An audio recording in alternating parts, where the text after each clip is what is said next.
Hello everyone. CA final law last day revision के लिए सबसे इंपॉर्टेंट वीडियो है ये, जिसमें हम लोग आईसीआई स्टडी मैट के सारे क्वेश्चंस डिस्कस करेंगे। और हम लोगों ने आईसीआई स्टडी मैट को एक इतने रिफाइंड वे में टर्न आउट करा है कि जब भी हम लोग रिवीजन करने बैठे हमको बहुत ज्यादा टाइम नहीं देना पड़े और हमारा क्विकली कवर हो जाए। In order to facilitate much comfort for you, I have made your study mat turned into your handy note, जिसमें साइड में सब कुछ लिखा हुआ है उस प्रोविजन के बारे में, so that आप क्विकली रिवाइज कर सकें। और लास्ट डे पे ये रिवीजन वीडियो और ये conclusion video of all ICI study material questions will be really important for you. आपको कुछ नहीं करना है, पूरा का पूरा लॉ रिवाइज करने के बाद ये वीडियो ऑन करना है और फटाफट से सारे क्वेश्चंस मेरे साथ सॉल्व करना है। प्लस ये जो साइड में लिखी हुई चीजें हैं ये मल्टीपल रिविजन्स पर आपको काफी मदद करेगी। आप एग्जाम में एक बार में पूरा का पूरा प्रोविजंस रिकॉल कर सकते हैं, क्योंकि स्टडी मटेरियल के क्वेश्चंस बहुत ज्यादा इंपॉर्टेंट होते हैं एग्जाम पॉइंट ऑफ व्यू के लिए। इसलिए this particular material is really important for your exams. चलिए, ये मटेरियल जिसको चाहिए वो पीडीएफ में हमारे Telegram channel in the name of Anshul Jain classes, वहां से ले सकते हैं। तो let's start with our first chapter which is appointment and qualification of director. Direct question and answers. पहला, the articles of association of Rajasthan toys private limited provide that maximum number of director in the company shell not exceed 10। इन्होंने बोला है 10 directors से ज्यादा exceed नहीं कर सकते हैं किसी कंपनी में। Presently the company has 8 directors. अभी कंपनी के पास 8 डायरेक्टर्स है। Its board of directors desire to increase the number of directors from 8 to 16। यहां पर आपको प्रोविजन क्लिक हो जाएगा, मैक्सिमम नंबर ऑफ डायरेक्टर का क्या प्रोविजन है। Advise whether the according to provision of companies act 13 the board can do so. इसके answer पर आते हैं क्विकली। चलिए सर, ये रहा आंसर। आप ध्यान रखना, कभी भी आप डायरेक्ट कंक्लूजन पर मत जंप करना। मैंने क्लास पढ़ाते वक्त, बैच पढ़ाते वक्त भी बताया था कि सबसे पहले आपको लिखना है a company shall have board of director consisting as individuals, क्योंकि बोर्ड ऑफ डायरेक्टर सिर्फ इंडिविजुअल्स होंगे। ये लाइन बहुत इंपॉर्टेंट है एग्जाम पॉइंट ऑफ व्यू के लिए।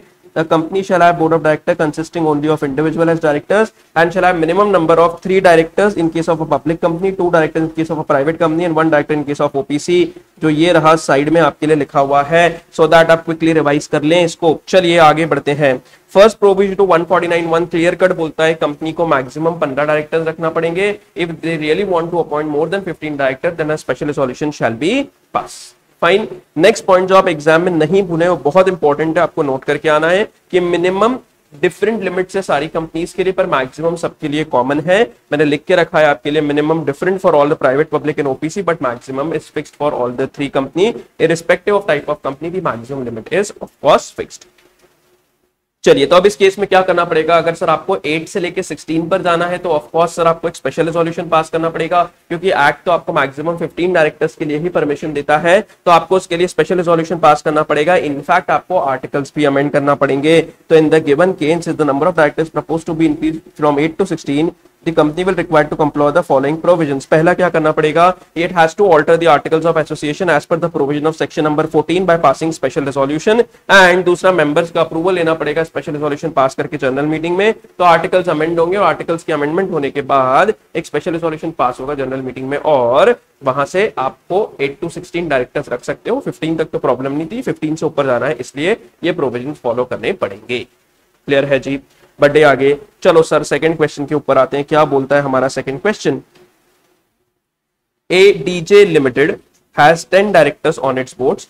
2 of the directors have retired by rotation at an annual general meeting। 10 directors में से 2 डायरेक्टर रिटायर बाय रोटेशन हो चुके हैं।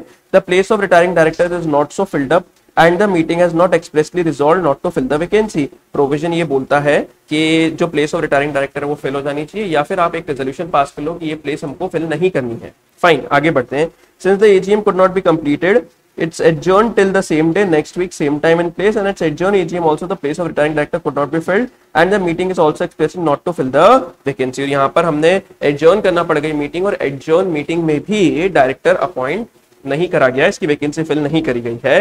Referring to the provision of companies act 13 decide whether in such situation the retiring director shall be deemed to have been reappointed at the AGM. क्या AGM में जो आपकी adjourn general meeting हुई है, क्या वहां पे रिटायरिंग डायरेक्टर डीम रीअपॉइंटमेंट होगा। आओ फटाफट से प्रोविजन देख लेते हैं। क्या आपका आंसर सेम रहेगा, the resolution for appoint director were lost. अगर इस पर्टिकुलर डायरेक्टर का अपॉइंटमेंट का रेजोल्यूशन रखा था और डायरेक्टर का रेजोल्यूशन जो रखा था वो लॉस्ट हो गया। लॉस्ट हो गया मतलब मेंबर्स ने ऑफ कोर्स उस पर एग्री नहीं करा है। और क्या डायरेक्टर कंटिन्यू कर सकता है अगर एजीएम ही नहीं बुलाई तो? ये तीनों प्रोविजन मतलब सर रफली रफली तो हमसे पूरा का पूरा सेक्शन ही पूछ लिया। आओ फटाफट से आंसर पर सेकंड क्वेश्चन हम लोग डिस्कस करते हैं। चलिए सबसे पहले देखो लेफ्ट पे जो लिखा हुआ है वो है क्रक्स ऑफ द सेक्शन की। अगर आप लास्ट मिनट भी देखे जा रहे हैं मॉड्यूल को या इस पर्टिकुलर पीडीएफ को तो इससे आपके सारे क्वेश्चंस रिवाइज हो सकते हैं। पहला है in accordance with the provision of companies act 13 as contained in 152(7)(a which provides that if AGM at which director retires and the vacancy is not filled up the meeting has not expressed resolve not to fill the vacancy। तो बताओ क्या होता है? Very good sir, meeting adjourn होती है। Sir meeting adjourn होती है next week same day same place same time. The meeting shall be adjourned next week, same time, same place। और अगर वो नेशनल हॉलीडे होता है तो नेक्स्ट सक्सीडिंग डे पे। ये लेफ्ट पे सब कुछ लिखा हुआ है। एजीएम रिटायर हुआ, एजीएम हुई थी, डायरेक्टर रिटायर हुआ है, वैकेंसी नहीं भरी है। हमने ये भी एग्री कर नहीं करा है कि सर इसकी वैकेंसी नहीं भरनी थी, कोई बात नहीं, मीटिंग एडजर्न होगी to same day next week same place same time. और अगर वो नेशनल हॉलीडे है तो फिर नेक्स्ट सक्सीडिंग जब तक नेशनल हॉलीडे नहीं आता मीटिंग एडजर्न होती रहेगी। पक्का?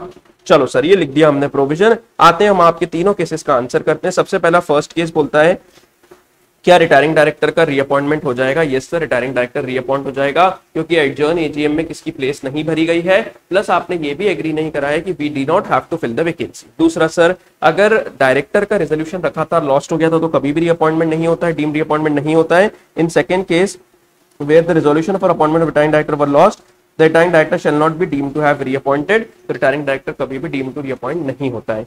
तीसरा केस सर ये रखा था आपने कि आपने एजीएम ही कॉल नहीं कराए तो क्या होगा? चलो अब एजीएम अगर कॉल नहीं कराए तो बहुत सिंपल सा प्रोविजन होता है। पहली चीज तो सेक्शन नंबर 96 जो हम लोग इंटर में पढ़ के आए हैं वहां पे बोला जाता है कि हर कंपनी को एक साल में एक एजीएम करना। नहीं करा है तो मैंने नीचे पूरा क्रक्स लिख के दिया हुआ है, don't worry. If AGM is held director to retire by rotation shall retire. आप एजीएम करते हो ऑन टाइम तो जिस भी डायरेक्टर को रिटायर होना था वो रिटायर होगा, पर एजीएम नहीं करी है तो term of retiring director ends on the last date on which, जिसके बियॉन्ड हम एजीएम को एक्सटेंड नहीं कर सकते हैं, that is the terms of retiring director ends on the last date and can not extend till new date. जिस दिन आपको एजीएम का लास्ट डे था on which AGM should ought to have been held, उस दिन इस retiring director automatically retire हो जाएगा। तो अगर आप एजीएम नहीं बुला रहे हो just because you do not want to retire a director, that does not make any sense. On the last day on which AGM should ought to have been held, this retiring director will get retired. Clear है? पक्का? चलिए moving further, question number 3।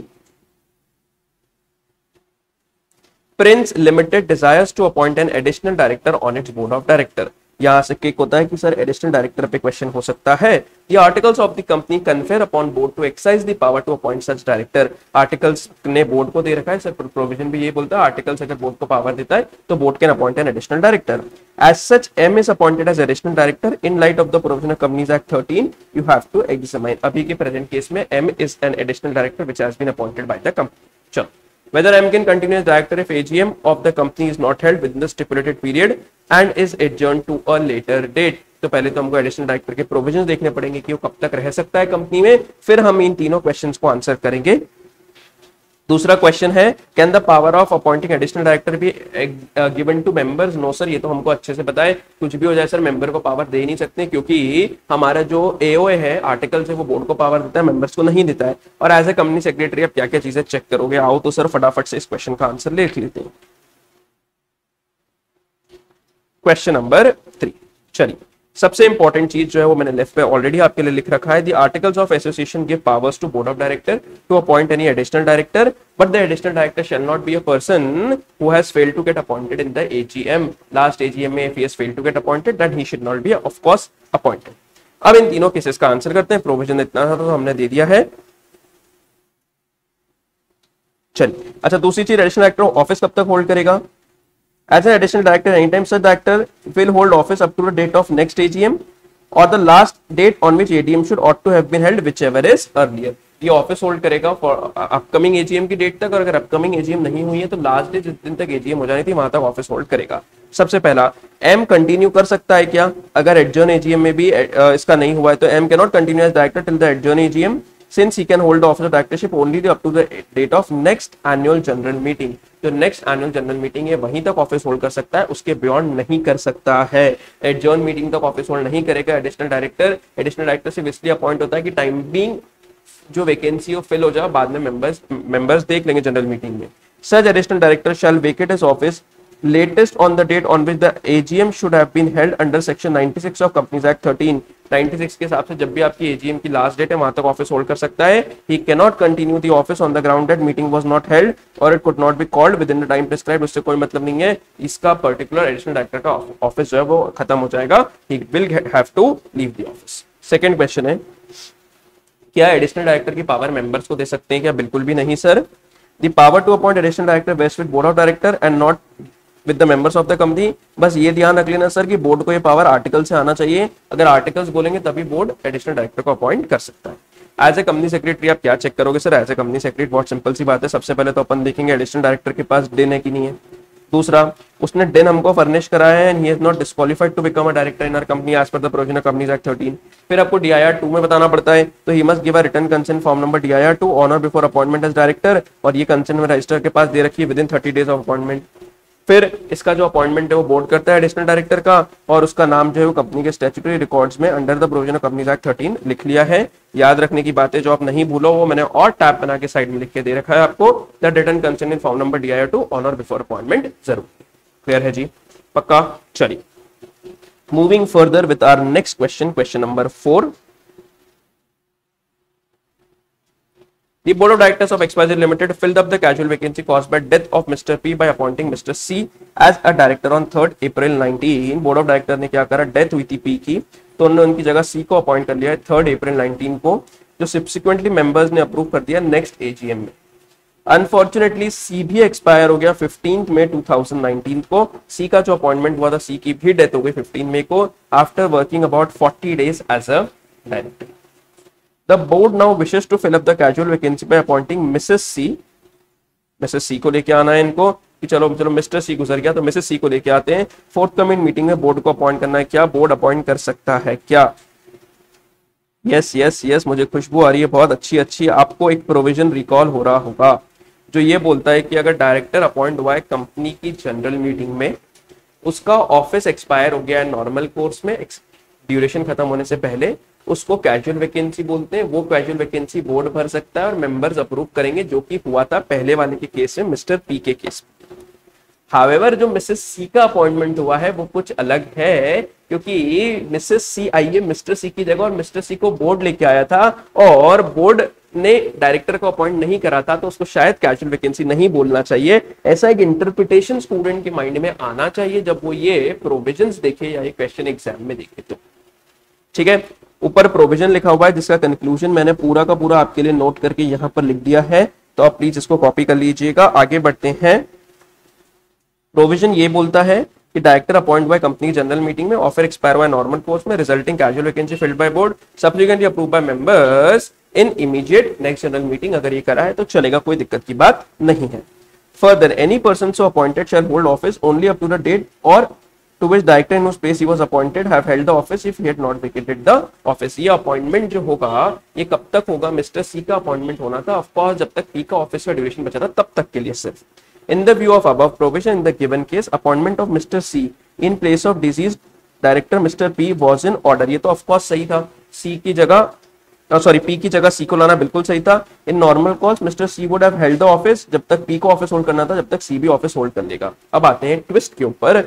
However, mister सी expired 15 मई को और फिर से vacancy आ गई और उसकी जगह आपको फिल करना है वैकेंसी। ठीक है, vacancy arising on the board due to vacation by office by director appointed to fill the casual vacancy in the first place does not create any other casual vacancy once clearly mention that such vacancy is created by vacation office by director appointed by the company general meeting. Clear बोल रहा है कि वो director जो company general meeting में appoint हुआ था, अगर उसकी वैकेंसी आती है तो उसको कैजुअल वैकेंसी बोलते हैं। Hence, the board cannot fill the vacancy arising from that of Mr. C, who was appointed by casual vacancy। Mr. C तो खुद casual vacancy में आया था, Mr. C का अपॉइंटमेंट थोड़ी जनरल मीटिंग में हुआ था जो अब इसको casual vacancy बोलेंगे। इसलिए बोर्ड में however appoint Mrs. C as additional director under 161(1)। आप इसकी प्लेस पर नहीं ला सकते हो, बट ऑफ कोर्स अगर आपको जगह भरनी है तो आप एक एडिशनल डायरेक्टर बना के मिसेस सी को लेके आ सकते हो। ये है इस क्वेश्चन का सबसे इंपॉर्टेंट पार्ट। एग्जाम में ये चीज क्लिक होनी चाहिए कि नेक्स्ट सोल्यूशन क्या दे सकते हैं हम बोल सकते हैं सर आप एडिशनल डायरेक्टर बना के लेके आ जाओ इनको, Provided articles of association authorize the board to do so in case Mrs. C was to hold the office up to the date of next annual general meeting. और of course additional director बन के आ रहा है तो upcoming AGM तक ही office hold कर सकता है। क्लियर है जी, पक्का। चलिए next question, question number 5th। Mr. John is a director of MNC Limited, which had accepted deposits from public. Public से इन्होंने deposits ले रखे हैं। Financial position MNC की southward turn ले लिया and became bad to worst and ultimately it failed to repay the deposits which fell due for repayment on 10th April 18। 10th April 18 को जो public deposits का repayment करना था वो of course नहीं कर पा रहे हैं, पैसे नहीं है, and such repayment has not been made till 5th May 2019 तक repayment नहीं हुआ। 10th April 18 है, 5th May 19 है, of course somewhere more than a year is involved। Another company JKL Limited wants to appoint Mr. John जो कि director है, AGM में appoint करना है 6 मई को। यहाँ पर आपको प्रोविजन क्लिक होना चाहिए कि कंपनी ने अगर डिपॉजिट्स का रीपेमेंट नहीं कराए तो उसके डायरेक्टर का दूसरी कंपनी में अपॉइंटमेंट होने में प्रॉब्लम आती है। ये हमने प्रोविजन पढ़ा था। आ जाओ फटाफट इसके आंसर के पे। क्वेश्चन नंबर 5 164(2) बोलता है that where a person is or has been a director of a company which has failed to repay its deposit on due date and such failure continues for 1 year or more। director of a company failed to repay deposits। चलो मैं आपके लिए एक incomplete रह गया था, इसको यहीं कंप्लीट कर लेते हैं। failure continued for 1 year or more, then such person is not eligible to be appointed as a director of any other company। फिर ये बंदा जो है ये is not eligible to be appointed as a director of any other company for a period of कितने time के लिए, for a period of 5 years from the date on which such company in which he is director has failed to repay deposits। जिस दिन से आपका repayment का default हुआ था वहां से 5 साल तक मैं अगर आपकी कंपनी का डायरेक्टर हूं तो मैं किसी और कंपनी में डायरेक्टर नहीं बन सकता। क्लियर है जी, पक्का। बढ़े आगे, चलो 6, 7, 8, 9, 10 5 क्वेश्चंस और बचे हैं इस चैप्टर के लिए। ये बड़ा चैप्टर है, ऑफ कोर्स डायरेक्टर्स हमारा काफी बड़ा चैप्टर होता है। 6th वाले के ऊपर आते हैं। XYZ limited is an unlisted public company having paid up share capital of 20 crore rupees. ये एक अनलिस्टेड कंपनी है जिसकी पेड अप शेयर कैपिटल है 20 करोड़ की। टर्नओवर है 150 करोड़ का। During the year ended 31 March 19। Total number of director है 30। ठीक है सर, यहाँ से नॉर्मल समझ में आ रहा है। एक तो अनलिस्टेड कंपनी है, चलो टर्नओवर की लिमिट्स है, और 13 डायरेक्टर्स है, अभी तक तो ठीक लग रहा है, कोई डिफॉल्ट ऐसा नहीं दिख रहा है। Referring to the provision of companies act 13 answer the following, state the minimum number of independent directors that a company should appoint. तो सर हमको क्लिक होना चाहिए कि लिस्टेड की लिमिट अलग है और पब्लिक अनलिस्टेड की लिमिट अलग है। ये जो क्वेश्चन है पब्लिक अनलिस्टेड की लिमिट्स के ऊपर है और हमको देखना पड़ेगा कितने मिनिमम डायरेक्टर्स को रखने पड़ेंगे और हाउ मेनी डायरेक्टर्स अपॉइंट होते हैं। अगर ये लिस्टेड कंपनी होती तो ऑफकोर्स उसके प्रोविजंस अलग हैं। तो क्या सर आपने हमारे लिए इस क्वेश्चन में भी तैयारियां कर रखी है क्या? बिल्कुल, आप देख लो, आपके लिए सब कुछ लिखा हुआ है, सो दैट आप इस पीडीएफ को यूज करके फटाफट रिवीजन कर दो। एग्जाम में जो आपके आखिरी का जो डे होता है ना, that day is literally very important. Every student should make efforts so that उसके आंखों के नीचे से हर वो चीज जो उसने पिछले 3 सालों में from your inter to final journey कभी भी पढ़ी हो वो एक बार आंखों के नीचे से गो थ्रू हो जाए, हम एग्जाम में उसको रिकॉल कर पाए, आपके लिए बहुत इजी रहेगा। रूल 41 ऑफ कंपनीज ब्रैकेट में चैप्टर का नाम रूल्स 2014 बोलता है ये क्लास और क्लासेस ऑफ कंपनीज को एटलीस्ट 2 डायरेक्टर्स रखने हैं। तो यहां पर साइड में लिख दो, हमको बहुत जल्दी रहेगी उस दिन रिवीजन करने के लिए। At least 2 directors. पहला, वो पब्लिक कंपनी जिनका paid up share capital 10 crore से ज्यादा हो, वो पब्लिक कंपनी जिनका टर्नओवर 100 करोड़ से ज्यादा हो, वो पब्लिक कंपनी जिनका एग्रीगेट यानी मिला के लोन डिबेंचर डिपॉजिट 50 करोड़ से ज्यादा हो। यहां पर एक्सीडिंग है, यहां पर और मोर की लिमिट है यानी 10 करोड़ और मोर, 100 करोड़ और मोर, और यहां पर ध्यान रखना एक्सीडिंग 50 करोड़। इस प्रेजेंट क्वेश्चन में देखिए तो अनलिस्टेड पब्लिक कंपनी जिसका paid up share capital 20 crore से, ठीक है सर, ये लिमिट तो क्रॉस कर गए। टर्नओवर 150 है, ये भी लिमिट क्रॉस कर गए हैं। तो accordingly as per the rules it shall have at least 2 directors as independent director. Second, आप हमसे ये पूछ रहे हो कि सर लिस्टेड कंपनी होती तो क्या, ये लिखा हुआ है साइड में, हर लिस्टेड कंपनी को एटलीस्ट 1/3 और total number of directors as independent director appoint करना है। तो ये क्वेश्चन अगर लिस्टेड कंपनी का होता तो 1/3 और total number of director independent director हो जाते। तो सर आप बोले तो अगर अपन ऐसी बात करें तो सर हमारे टोटल है 13 डायरेक्टर, बिल्कुल सही बात है। तो 13 का 1/3 कितना होता है 4.33। 4.33 का ध्यान रखने की बात है, राउंड आउट ऑफ होगा 5 पे, मतलब नेक्स्ट न्यूमेरिक नंबर पर राउंड ऑफ होगा तो राउंडेड ऑफ टिल 5। तो इस पर्टिकुलर केस में हमको प्रोविजन भी लिखना है और अप्लाई करके बताना है कि इनको 5 डायरेक्टर्स अपॉइंट करने पड़ेंगे। क्लियर है, पक्का? चलिए, पेड अप शेयर कैपिटल और टर्नओवर कब देखेंगे, as on the last day of audited financial statement, या आप अंडरलाइन कर लो। ठीक है, प्रेजेंट केस में कुछ नहीं बोला है तो मान लेंगे, फिर 31 मार्च 19 जबकि लिमिट्स दे रखी है वही सारे हमारे डेट्स हैं जहां पर हमारे फाइनेंशियल स्टेटमेंट्स का ऑफ कोर्स ऑडिट हुआ होगा। बढ़े आगे everybody. 7th question, bright Motors private limited at AGM held on 30th September 16 appointed Mr. Anmol as non-executive director on board of the company for a period of 3 years। 30th सितंबर 16 से 30th सितंबर 17, 18, 19 तक के लिए करा था, पर 2 October 17 को mister Anmol suffered a heart failure and expired. Anmol ji नहीं रहे, इनकी डेथ हो गई। The board of directors of the company on 16th October 17 appointed Mr. Pratik to fill the casual vacancy so created। अब अभी अपन प्रोविजन देख के आ रहे हैं, आपको यहाँ से देख के क्लिक होना चाहिए कैजुअल वैकेंसी है कि नहीं है। कैजुअल वैकेंसी होती है उस डायरेक्टर के मरने के ऊपर या ऑफिस छोड़ने के ऊपर जो एजीएम में अपॉइंट हुआ था। The appointment of Mr. Pratik was made for a term of 3 years by the board।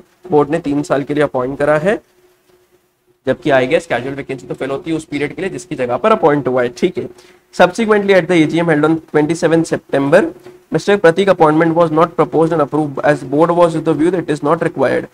Plus भैया हमको कंफ्यूज करने के लिए दे दिया है कि इसका बोर्ड ऑफ डायरेक्टर्स ने मेंबर्स को नहीं बताया और अप्रूवल भी नहीं लिया है। But CFO of the company is of opinion that board of directors contravened the provision of Companies Act 13। और आपको बताना है कि अप्रूवल नहीं लेने से कॉन्ट्रावेंशन हुआ है क्या या नहीं हुआ है, तो आपको पूरी राम कहानी सुनाना पड़ेगी। 7th क्वेश्चन पर आते हैं। चलिए sir, according to 161(4) if office of any director appointed by the company general meeting is vacated before his term in the normal course, the resulting casual vacancy may be filled by board and subsequently approved by members in the immediate next board meeting। या आप please side में update कर लीजिएगा, हमने already इसकी noting कर रखी है इसलिए मैंने डबल आपके लिए नहीं करा। Provided that any person so appoint shall hold only office up to date up to which the director in whose place appointed have held the office। अगर पर्टिकुलर जिनकी डेथ हुई है, अनमोल जी की डेथ का जितना ड्यूरेशन बचा था डेथ के बाद उतने ही के लिए हम लोग प्रतीक को भी अपॉइंट करेंगे। गिवन केस में कैजुअल वैकेंसी हुई थी अनमोल की, जो कंपनी की एजीएम में 30 सितंबर 16 को 3 सालों के लिए अपॉइंट हुआ था, और उसकी जगह हमने मिस्टर प्रतीक को अपॉइंट करा है 3 सालों के लिए। However the appointment of mister Prateek for a period of 3 years is in contravention of above. क्यों? क्योंकि 3 साल में से तो अनमोल ने कुछ ना कुछ पीरियड सर्व कर लिया था, तो जो बैलेंस पीरियड अनमोल का बचा था सिर्फ उतने पीरियड के लिए मिस्टर प्रतीक का अपॉइंटमेंट होना चाहिए। Very good sir. Further as per the provision of the act the appointment of Prateek ought to have been approved by members in the immediate next meeting। However, the appointment of Mr. Pratik was not even proposed or approved in the AGM on 29 September। Hence, the appointment of Mr. Pratik is contravention of provision of Companies Act 13। Therefore, opinion of CFO is correct। पक्का 100%। आगे बढ़े, चलो next है 8th, 9th और 10th, और ये beautiful chapter आपका director exam point of view के लिए बड़ा बड़ा इंपॉर्टेंट चैप्टर खत्म होता है। आगे बढ़ते हैं हम लोग with question number 8। Mister Dhruv वाला क्वेश्चन है, mister question number 8। Mister Dhruv is a director of LT limited and XT limited respectively, 2 company में डायरेक्टर है। LT limited did not file its financial statements for the year ended 31 March 16, 17 and 18 respectively with register of company as maintained under companies act 13। तो ये तो उन्होंने हमको बता दिया कि कंपनीज एक्ट 13 के प्रोविजंस के हिसाब से LT लिमिटेड और LT लिमिटेड के फाइनेंशियल स्टेटमेंट्स फाइल करने थे, जो ऑफ कोर्स नहीं करे हैं। LT Limited also did not pay interest on loan taken from public financial institutions from 1st April 17 1st April 17 से लगभग 31st March 18 यानी एक साल के डिफॉल्ट दिख रहा है ये तो, and also failed to repay the mature deposits taken from public on the due dates from 1st April 17 onwards, ये भी same default है. Answer the legality of the following in the light of relevant provision of Companies Act 13. Whether mister Dhruv is disqualified. Dhruv director है LT limited का और XT limited का, तो क्या Dhruv disqualified है for continuation in director as LT limited? Further he also seek reappointment when he retires by rotation at GM of XT Limited. ठीक है sir. और दूसरा है ध्रुव को अगर प्रपोज करा है कि एडिशनल डायरेक्टर बनाना है MN लिमिटेड में, तो क्या वो कर सकते हैं क्या? तो 8 क्वेश्चन का बहुत इंपॉर्टेंट प्रोविजन है और पूरा का प्रोविजन मैंने इन डिटेल ऊपर आपके लिए लिख दिया है. आप लोग सब प्लीज मॉड्यूल में इस चीज को इनकॉर्पोरेट कर लेना. और अगर कोई लोग ये वाले PDF प्रिंट करके यूज कर रहे हैं, that is a different thing. No person is or has been a director in a company which has not filed financial statement, annual return for a continuous period of 3 financial years, fail to repay deposit या interest या redeem any debentures या interest, या फिर dividend इन्होंने पे नहीं करा है. और ये जो फेलियर ये 1 साल से ज्यादा अगर चलता है तो they shall not be eligible to be appointed या reappointed for a period of further 5 financial years from the date of appointment. They are disqualified for being appointed in any other company for a period of 5 years. Fine, clear है? पक्का? चलो, ये date of appointment नहीं है बेटा, इसको date of default कर लेना प्लीज. चलिए नेक्स्ट. फर्दर जब भी कोई डायरेक्टर का अपॉइंटमेंट होता है तो फर्दर जो पहले के 6 महीने होते हैं तब तो वो ये वाला कोई डिस्क्वालिफिकेशन अट्रैक्ट ऑफ कोर्स नहीं करता है. पहले के 6 महीने में वो ये वाला डिस्क्वालिफिकेशन अट्रैक्ट करता भी नहीं है. फर्दर इसने ये बोला है कि अगर कोई भी डायरेक्टर है कंपनी में which is in default of clause A और B जो ऊपर डिस्कस है, he shall not enter disqualification for a period of 6 month from the date of appointment. जब से उसका अपॉइंटमेंट हुआ है पहले 6 मंथ्स के लिए तो ऑफ कोर्स वो ये वाला डिस्क्वालिफिकेशन अट्रैक्ट नहीं करेगा. ऑल्सो 167(1) ये बोलता है कि office of a director shall become vacant in case he incurs any of the disqualification specified in 164. अगर 164 में जो दिए हुए डिस्क्वालिफिकेशन जो पूरी की पूरी लिस्ट है अगर वो भी होते हैं तो ऑफिस वेकेट हो जाता है. Provided where he incurs disqualification under subsection 2 of 164, तो office of director shall become vacant in all the companies other than the company in which the default has been made. अगर 164(2) का additional disqualification वाला जो point है अगर वहां पर default होता है तो अपनी कंपनी को छोड़ के बची हुई सारी कंपनीज में आप डिस्क्वालिफाइड हो जाते हो और आपका अपॉइंटमेंट हट जाता है. तो सर आपके प्रोविजंस, इन प्रोविजंस को देखते हुए आपके क्वेश्चन का आंसर है yes, mister Dhruv is disqualified under companies act 13 as LT Limited did not file the financial statement for a period of 3 years. Also, LT Limited has defaulted in repayment of mature deposit taken from public since 1st April 17. तो ये भी more than 1 year हो गया. Fine, ठीक है. Mr. Dhruv can continue as director in LT Limited as provision of 167(1)(a) provides that where director incurs disqualification, the office of director shall become vacant in all the companies other than the company in which the default is there. Therefore, he has to vacate the director of XT Limited का office. He has to vacate the office of director in XT Limited में छोड़ना पड़ेगा. Dhruv cannot be appointed as additional director because 164(2) ये बोलता है कि जो बंदा अपॉइंटमेंट के लिए वैलिड नहीं है वो 5 साल के लिए आगे डिफॉल्ट अट्रैक्ट कर रहा है उसका अपॉइंटमेंट आगे नहीं हो सकता है. क्लियर है? बढ़े आगे. चलो question number 9th and question number 10th. Question number 9th क्या बोलता है? You are the CFO and in charge of legal compliances of large multinational company in India. The board of directors of the company comprises of directors who are Indian as well as foreign nationals. Mr. X, who is a director of business development on board, is very often on business tour abroad. He approached you and wants to know about the regulatory provision of Companies Act 13 related to appointment of alternate directors. मैं बार बार बाहर जाता रहता हूं तो मेरी जगह किसी को और को अपॉइंट कर लें तो ऑल्टरनेट डायरेक्टरशिप के ऊपर उसको हमारी राय चाहिए. सबसे पहले two how many directors can a person be appointed alternate director बता देंगे sir. In case of private company where alternate director is appointed in place of a non executive director जिसका टर्म इंडेफिनिट है उसका क्या होगा. और can executive director, whole time director, managing director भी appoint कर सकता है कि ऑल्टरनेट डायरेक्टर को आ जाओ सर. ये सारे आंसर्स फटाफट से हम लोग पढ़ लेते हैं. क्वेश्चन नंबर 9th में क्या पॉइंट्स हमको दिए हुए हैं. Very important question from exam point of view. इसको इंपॉर्टेंट भी प्लीज मार्क कर लीजिएगा. According to section number 161(2) of Companies Act 13, the board of directors of a company may, if authorized by articles or by resolution passed by company in the general meeting, appoint a person not being a person holding any alternate directorship of any other director in the company, हमारी company में किसी भी और की alternate directorship hold नहीं कर रखी हो, और holding directorship in the same company, ना वो हमारा कंपनी का डायरेक्टर हो, तो हम उसको एक ऑल्टरनेट डायरेक्टर अपॉइंट कर सकते हैं इन the absence of period of not less than 3 months from India. If the original director is going out of India for a period of at least 3 months, then we can appoint in his place an alternate director. The person so appointed as alternate director shall not be holding any alternate directorship in our company or any other normal directorship in our company. According to section 165, no person shall hold office as director including any alternate directorship in more than 20 companies at the same time. ये हम provision पढ़ के आए. However, the maximum number of public company in which a person can be appointed as a director shall not exceed 10. However, public company के case में कितने हो जाता है, वो 10 हो जाता है. Hence, in the instant case, the person can be appointed as an alternate director for only one director in the same company, but maximum 20 different companies. मैं इस कंपनी में एक डायरेक्टर को alternate डायरेक्टर बन सकता हूँ, पर ऐसे में 20 कंपनीज में alternate डायरेक्टर बन सकता हूँ. An alternate director will have only one vote as he cannot hold alternate directorship for only one director in the case of same company. Of course, मैं जब एक ही डायरेक्टर हो तो मैं एक ही वोट देने के लिए एलिजिबल रहूंगा. ठीक है सर. चलिए नेक्स्ट क्या बोलता है, क्या हम लॉन्गर परमिसिबल लिमिट जो ओरिजिनल डायरेक्टर को है उससे ज्यादा होल्ड कर सकते हैं क्या? Just give me a second, I will just plug in my device. चलिए हाँ जी.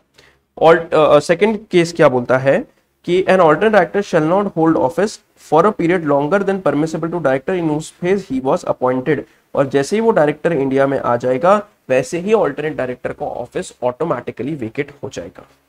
थर्ड प्रोविजो सिंपल सी एक बात बोलते हैं. Third proviso says that if the term of office of original director is determined before he so returns to India, any provision of automatic reappointment of retiring director होगा ही नहीं. अगर वो original director India आ गया, alternate director का appointment हो गया है, तो डीम रीअपॉइंटमेंट की बात आएगी नहीं. Hence in the instant case the alternate director shell hold office till the time original director returns to India, even if the period is as long as 3-4 years, it doesn't matter. If he is going for 5 years also, then a person can be appointed as alternate director, but whenever that person comes to India in between, the office of alternate director gets vacated. Third case, the board of director of a company, if so authorized by article, resolution passed by company in the general meeting, appoint a person not being a person holding any alternate directorship of any other director in the company or holding directorship in the same company to act as alternate director of a director in the absence of period of not less than 3 months from India. From the above provision, it is clear that, बहुत important बात है ये, director can be appointed for any director, hence any alternate director can be appointed for executive whole time managing, छोटा बड़ा किसी भी director को alternate director appoint हो सकता है. ठीक है. ये जो लिमिट्स है ऑफ कोर्स मैंने नोट करके आपके लिए यहां पर लिख दी है. बढ़े क्या आगे, any problems?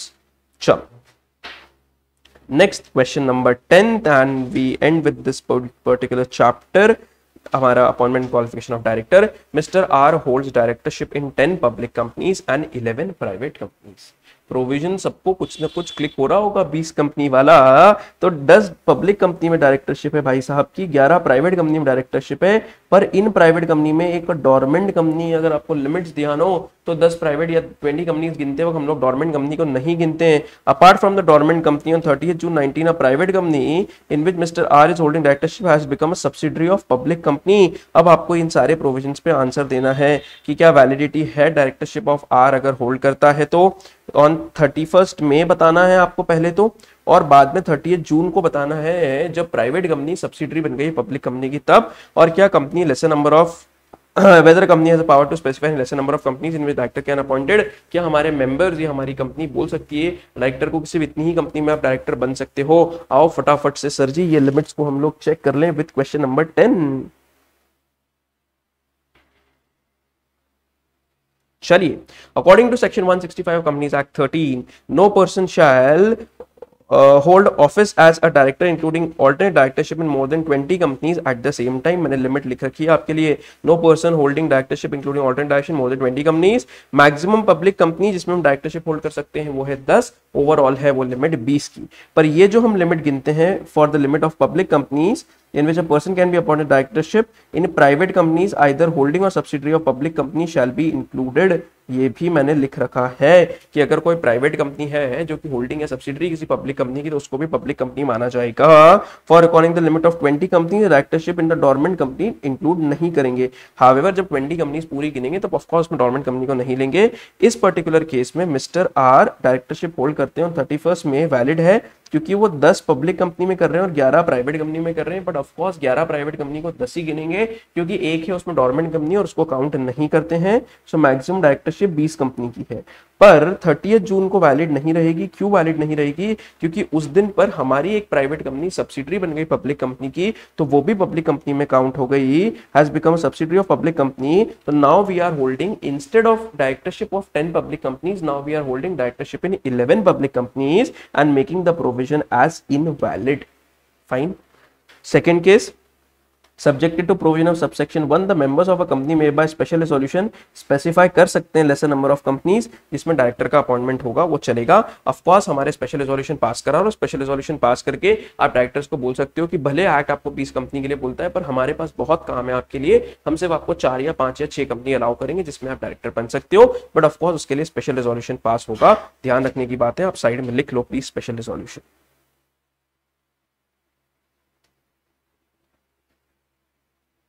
So with this we end our first chapter, appointment and qualification of director.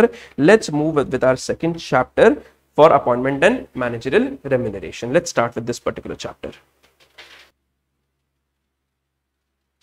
Advise Super Specialities Limited in respect of the following proposals under consideration for its board of director. पहला, हमको payment देना है commission का 4% of net profit per annum to the directors of the company.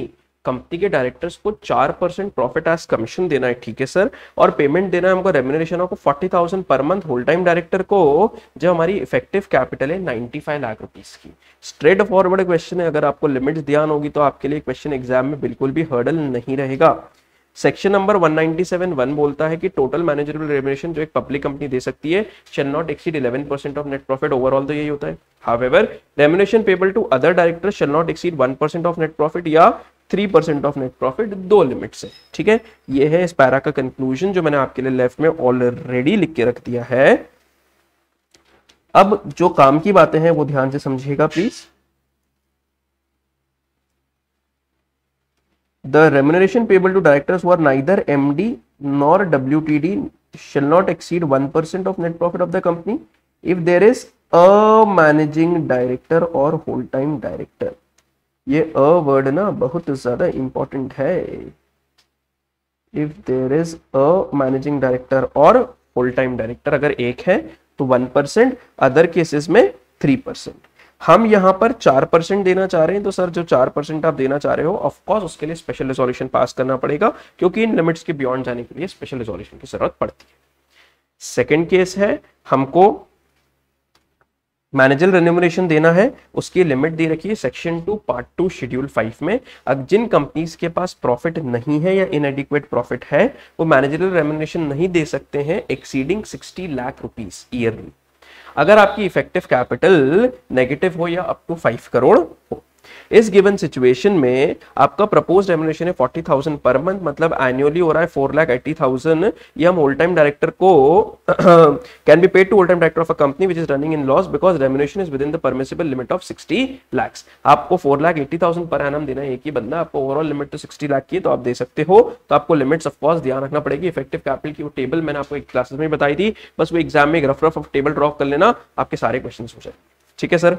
पक्का बढ़े आगे। चलो sir, effective capital कैसे निकलती है, ऑफ कोर्स इस चैप्टर में आगे वो डिस्कशन एट लेंथ होने वाला है। दूसरा है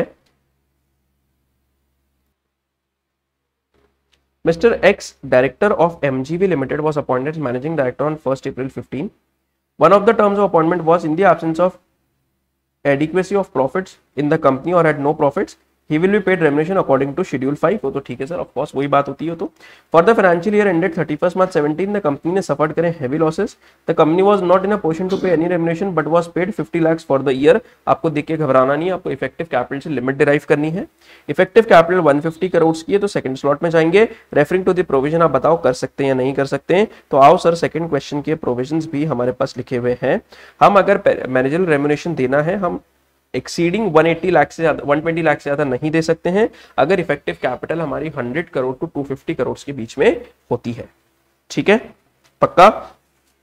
इस पर्टिकुलर प्रोविजन में पेमेंट जो 50 लाख का करना है is less than 120 lakh which is otherwise permissible when effective capital of a company is between 100 to 250 crores। thus payment of 50 lakh made is within the prescribed limit and can be validly made to him। तो जो आप ये payment कर रहे हो वो of course valid है। Clear है सर? बढ़े आके, चलिए थर्ड क्वेश्चन के ऊपर आते हैं।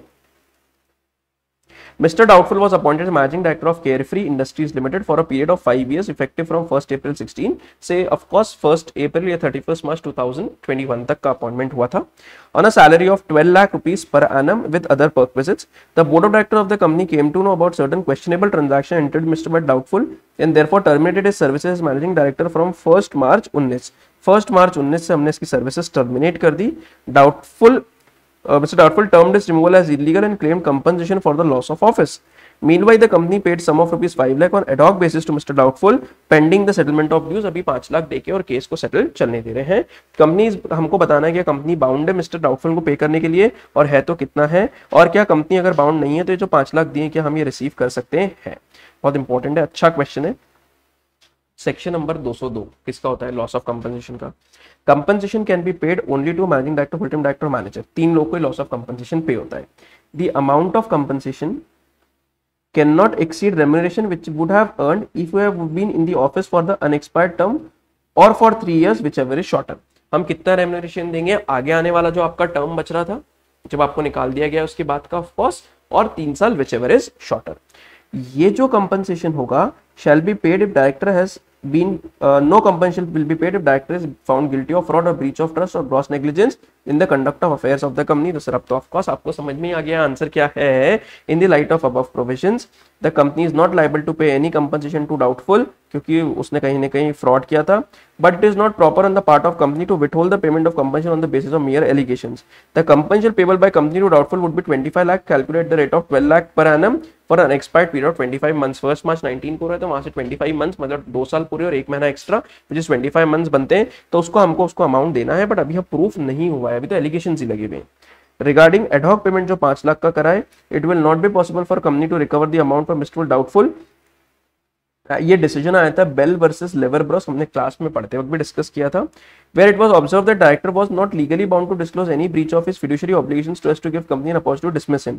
इन that case the managing director was initially removed by paying him compensation later and it was discovered that he had been guilty on breaches of duty, तो फिर वो अमाउंट ऑफ कोर्स रिकवर नहीं हो सकता है। बढ़े आगे, क्लियर है? चलो स्टार्ट करते हैं with question number 4। Question number 4, International Technologies Limited, a listed company, being managed by managing director, being managed by a managing director। ये जो ए का रोल ना पूरे चैप्टर में बहुत ज्यादा है। Proposes to pay the following managerial remuneration: commission at the rate of 5% of the net profits to managing director Mr. Kamal। देख लेते हैं limit sir. Director other than the managing director proposed to be paid a monthly remuneration of 50,000 rupees, which is 50,000 rupees per month. Fine. Along with that, I have to pay a commission at the rate of 1% of net profit। तो मतलब sir अगर हम लोगों को सारी limits एकदम on tips है तो हमारे को कोई भी क्वेश्चन डिफिकल्ट नहीं रहेगा क्या? ऑफ कोर्स बिल्कुल भी नहीं। Subjected to condition that overall manager remuneration to payable to ordinary director including monthly remuneration payable to each director shall not exceed 2% of the net profits of the company. पहले first और second case solve करते हैं, फिर हम लोग आगे discuss करेंगे। चलिए, इंटरनेशनल टेक्नोलॉजी लिमिटेड एक लिस्टेड कंपनी है जिसमें एक मैनेजिंग डायरेक्टर है और वो पे करना चाह रहे हैं manager remuneration 5% of the net profit to managing director mister Kamal. Part 1 of second provision to 197(1) बोलता है except with the approval of company in the general meeting by special resolution. वो तो एक अलग बात हो जाती है। The remuneration payable to managing director whole time director manager shall not exceed 5% of net profit of the company if there is one such director. अगर एक डायरेक्टर है तो मैनेजर रेम्यूनरेशन 5% से ज्यादा नहीं होना चाहिए। If more than one director है तो it shall not exceed 10% of net profit of the company. यह है सेक्शन का प्रोविजन जो कि मैंने आपको एक टैब में और एक ऐसे लिख के दे दिया है। प्रेजेंट केस में इंटरनेशनल टेक्नोलॉजी लिमिटेड एक मैनेज कर रहा है a managing director. The commission 5% का दे पाएंगे, is allowed and no approval of company general meeting is required. ठीक है, सेकंड केस है हमको 50,000 रुपीज पर मंथ पे करना है। सेक्शन क्या बोलता है कि sir the remuneration payable to directors were neither MT WTD यानी नॉर्मल डायरेक्टर्स है शैल नॉट एक्सीड। अगर आपके यहाँ पर एक managing director whole time director है then 1% of the net profit of the company और नॉर्मल केसेस में 3% of the net profit of the company. यह है प्रोविजन और ये पूरा का पूरा प्रोविजन मैंने आपके लिए यहाँ पर लिख दिया है। Present case में maximum remuneration allowed to director other than managing whole time director is 1% of the net profit of the company because company में एक ही managing director है. Here hence if the company wants to fix director remuneration at more than 2% तो फिर उसको general meeting में एक special resolution pass कराना पड़ेगा. ध्यान रखना ये सारी चीजें कवर अप हो जाती है अगर स्पेशल रेजोल्यूशन पास करा लो तो कुछ भी हिंड्रेंस नहीं बचता है. थर्ड का हमको क्वेश्चन भी पढ़ना बचा है और आंसर भी डिस्कस करना बचा है. थर्ड वाला केस जल्दी से पढ़ लेते हैं सर. देखो बेटा तीसरा वाला केस बोलता है the company also proposes to pay suitable additional remuneration to mister Bhatt a director for professional services rendered as software engineer whenever such services are utilised. हमको एडिशनल रेम्युनरेशन देना है भट्ट को जो कि प्रोफेशनल सर्विसेज दे रहे हैं. इसके ऊपर एक अलग से क्लॉज था आपको ध्यान हो तो. Company also proposes to pay additional remuneration to Mr. Bhatt, Director of Professional Services, to be rendered by him as a software, whether services are utilized by company. According to Section 197(4), क्या बोलता है? Remuneration payable to the directors of a company, including the managing director, whole-time director or manager, shall be done in accordance with the provision of this section. Either या तो articles आपको allow करें या bye resolution या फिर article में require है कि स्पेशल रेजोल्यूशन पास करना है तो फिर हम स्पेशल रेजोल्यूशन पास करेंगे. नेक्स्ट है the remuneration payable to a director determined aforesaid shall be inclusive of the remuneration payable by him. जो अन्य अदर कैपेसिटी में आपको रेम्युनरेशन दे रहे हैं ऑफ कोर्स उसमें ये वाला रेम्युनरेशन भी जुड़ेगा. तीसरा केस बहुत बड़ा सेक्शन था ये. Any remuneration of service rendered by such director in any other capacity shall not included if ये सर्विसेज प्रोफेशनल नेचर की है और एनआरसी कमेटी ने क्या करा था या बोर्ड ने चेक कर लिया था कि इसके पास रिक्विजिट क्वालिफिकेशंस है. If he has requisite qualifications plus the services which he is giving is of our professional nature, of course उस पे चैलेंजेबल नहीं है. तो इस प्रेजेंट केस में एडिशनल रेम्युनरेशन जो भट्ट को पे करना है वो सॉफ्टवेयर इंजीनियर है, वो मैक्सिमम लिमिट में नहीं जोड़ेंगे. क्यों? क्योंकि इसके पास एनआरसी कमेटी ने अगर चेक कर लिया है इसके पास प्रोफेशनल क्वालिफिकेशंस भी है और रिक्विजिट क्वालिफिकेशंस भी और प्रोफेशनल नेचर की सर्विसेज भी है तो नहीं जोड़ेंगे. Also international technology limited listed company है तो उसको बोर्ड रिपोर्ट में बताना पड़ेगा रेशियो ऑफ रेम्युनरेशन. इसको सब लोग ना वेरी इंपॉर्टेंट मार्क करो, बहुत ज्यादा इंपॉर्टेंट है ये एग्जाम में ये चीज लिखना क्योंकि आपको ये अनलिंक्ड दिखेगी, आपको रिलेटेड नहीं दिखेगी तो एग्जाम में क्लिक होने में दिक्कत आएगी कि एक लिस्टेड कंपनी को डिस्क्लोज करना पड़ता है बोर्ड रिपोर्ट में ratio of remuneration of each director to median employee remuneration. हमने याद किया था, समझा था मीडियन निकाल के कैसे करते हैं. Very good. And such other details as are prescribe by under the rule 5 of the companies appointment and managerial remuneration rules 2014. पक्का? बढ़े आगे. चलो क्वेश्चन नंबर 5 डिस्कस करने से पहले हम लोग क्वेश्चन नंबर 6 डिस्कस कर लेते हैं सो दैट इफेक्टिव कैपिटल का कॉन्सेप्ट क्लियर हो जाएगा, फिर फिफ्थ पे आएंगे. चलिए सिक्स्थ वाला क्वेश्चन है. I am not skipping fifth, I am not leaving fifth, I am just deferring fifth. You are provided with the relevant extract of financial statement, authorised share capital issued, share premium account, reserve surplus दिया इसमें 25 लाख रुपए remuneration reserve का है, term loan 12 साल बाद 1 साल बाद पे करना है 12 लाख, करंट बोरिंग है 20 लाख की, नॉन करंट इन्वेस्टमेंट से 10 लाख के, अक्यूमुलेटेड लॉसेस है 5 लाख के, प्रीमियम एक्सपेंसेस रिटर्न ऑफ है 3 लाख के. तो सर सबसे पहले तो सिक्स्थ क्वेश्चन पर आते हैं. सिक्स्थ क्वेश्चन में सिंपल सी बात बोलता है अगर आपके पास प्रॉफिट्स इनएडिक्वेट या नहीं है तो आपको इफेक्टिव कैपिटल के बेस पे निकालेंगे. ये रहा इफेक्टिव कैपिटल, मैंने प्रॉपरली नोट डाउन करके दे दिया है आपको, सिर्फ इतना ही याद करना है, इसमें सब कुछ है. फाइन. अब आते हैं ऊपर. इशूड पेड अप कैपिटल लेंगे, बिल्कुल लेंगे सर. हमको एग्जैक्टली सर एक रफ कॉन्सेप्ट पढ़े ना तो बचपन वाला कैपिटल एम्प्लॉयड ही है ये. शेयर प्रीमियम अकाउंट जोड़ो, उसमें रिजर्व सरप्लस जोड़ना है, रिवैल्यूएशन रिजर्व हटा के 10 लाख हो रहा है. लॉन्ग टर्म लायबिलिटी 12 लाख रुपए है, इसमें से नॉन करंट इन्वेस्टमेंट्स हटते हैं, एक्यूमुलेटेड लॉसेस, प्रीलिमिनरी एक्सपेंसेस, ये तीनों लिखे हुए इफेक्टिव कैपिटल में. तो यहाँ पर मेरी इफेक्टिव कैपिटल आ रही है 5 करोड़ 29 लाख रुपए, 5 करोड़ 29 लाख रुपीस. ठीक है. चलिए नेक्स्ट है सेक्शन 2 बोलता है कि अगर आपकी इफेक्टिव कैपिटल 5 करोड़ से ऊपर पर 100 करोड़ से कम हो तो रेम्युनरेशन 84 लाख से ज्यादा नहीं होना चाहिए. तो इस क्वेश्चन में 3 मैनेजरियल पर्सन है तो 84 इंटू 3 विच इज 252 लाख तक का रेम्युनरेशन हम दे सकते हैं. अब कुछ भी नहीं बताया मिस्टर सी इस क्वेश्चन में पार्ट टाइम नॉन एग्जीक्यूटिव है, इंडिपेंडेंट है, तो हम मान लेंगे होल टाइम एम्प्लॉयमेंट में है. और इफेक्टिव कैपिटल का मीनिंग बहुत ज्यादा इंपॉर्टेंट है. बड्डे आगे जी, कोई प्रॉब्लम? चलो अब हम फिफ्थ क्वेश्चन बहुत आसानी से कर लेंगे और इजी हो गया हमारे लिए. ये फिफ्थ क्वेश्चन है और इतनी सारे एक्सपेंसेस दिए हैं हमको नेट प्रॉफिट पे आने के लिए. नेट प्रॉफिट हमने निकालना सीखा था, कोई बहुत टेंशन की बात नहीं है. नॉर्मल लेवैन में जो बिजनेस के एक्सपेंसेस है वो हटा दो, कैपिटल नेचर की इनकम हटा दो, कैपिटल नेचर के एक्सपेंसेस भी हटा दो. कैपिटल नेचर के एक्सपेंसेस ने अपने प्रॉफिट को कम कर दिया है तो बढ़ा दो, कैपिटल नेचर की इनकम ने अपने प्रॉफिट को बढ़ा दिया है तो कम कर दो, बस वही करा है. नेट प्रॉफिट लिया है 13 लाख रुपए. ठीक है सर. इसमें कैपिटल प्रॉफिट था on sale of building 1 lakh रुपए का, वो हटा दिया है क्योंकि ऑफ कोर्स उसमें नहीं जोड़ना था। Salary, wages, repair, subsidy from government, compensation for breach of contract, depreciation, loss on sale of investments, interest on secured loss और interest on debentures, normal business expenses सब लेंगे। पर कैपिटल नेचर में अगर कोई एसेट करा था, एक्सपेंस करा था जो फिक्स नेचर का था, कैपिटल का था, वो 2 लाख रुपए प्लस कर दिया, मेरा नेट प्रॉफिट आ गया 14 लाख रुपए। इनके सबके ऊपर नोट लिखा हुआ है। सबसे इंपॉर्टेंट है ये 1 लाख रुपए का प्रॉफिट निकाल के दिखाना पड़ेगा, कैपिटल नेचर का प्रॉफिट कैसे हुआ है। बाकी यूजुअल वर्किंग चार्जेस जो नेट प्रॉफिट से हटते हैं और जुड़ते हैं, जो expenses normally which are been deducted from net profit has to be deducted and which are specifically to be included shall be included.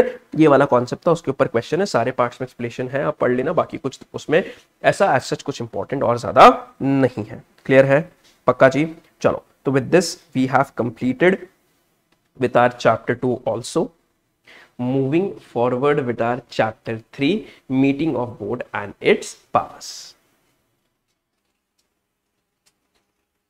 पहला question, chapter number 3, what is the procedure to be followed when a board meeting is adjourned for want of quorum and how is the resolution by circulation passed by board or its committee? Theoretical question, straightforward from the your basic provision part, no application of certain concepts.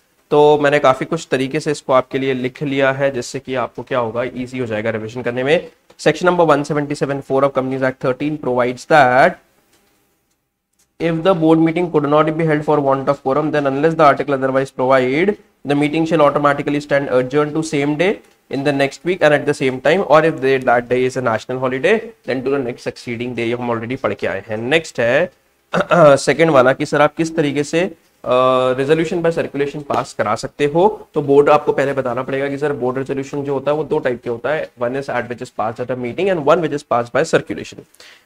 अब आपको जब circulation को से पास कराना है तो आपको पूरा का पूरा रेजोल्यूशन एक ड्राफ्ट में बनाना पड़ेगा और उसको सर्कुलेट करना पड़ेगा। सर्कुलेट किसको करोगे? डायरेक्टर्स को और मेंबर्स ऑफ द कमिटी को जिसकी है मीटिंग। कहां पर भेजोगे? You will send them at the registered address in India. How will you deliver them? You will deliver bye them by hand, that is in hand delivery, by post, by courier or by any other electronic means। और ये जो resolution pass होगा ये approve by majority of director होगा, who are entitled to vote on the resolution। Clear है? पक्का? चलो, however if at least 1/3 of total number of directors, ये याद रखना, ये आप भूल सकते हो एग्जाम में, तो इसको प्लीज डोंट फॉरगेट लिख लो क्योंकि this is a thing which you can forget in exam। However, if at least 1/3 of total number of directors of the company for time being require that any resolution under circulation must be decided at the meeting। if 1/3 of total number of directors क्या बोलते हैं, मैं लिख देता हूं आपके लिए ये वाला प्रोविजन भी, 1/3 of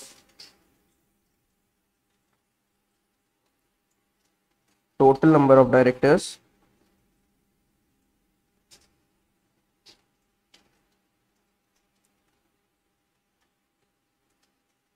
require resolution under circulation, जो रेजोल्यूशन आप सर्कुलेट कर रहे हैं हम उसकी बात कर रहे हैं, must be decided at meeting.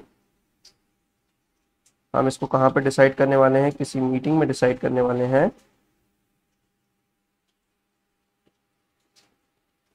Then chairperson क्या करेगा? इसको सर्कुलेशन से पास नहीं करा सकता है। Then chairperson shall put the resolution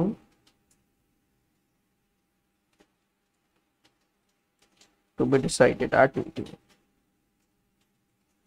बोल सकता है कि रेजोल्यूशन अब मीटिंग में डिसाइड होगा और उसको सर्कुलेशन से पास नहीं कराया जाएगा। क्लियर है जी? बढ़े आगे चलिए।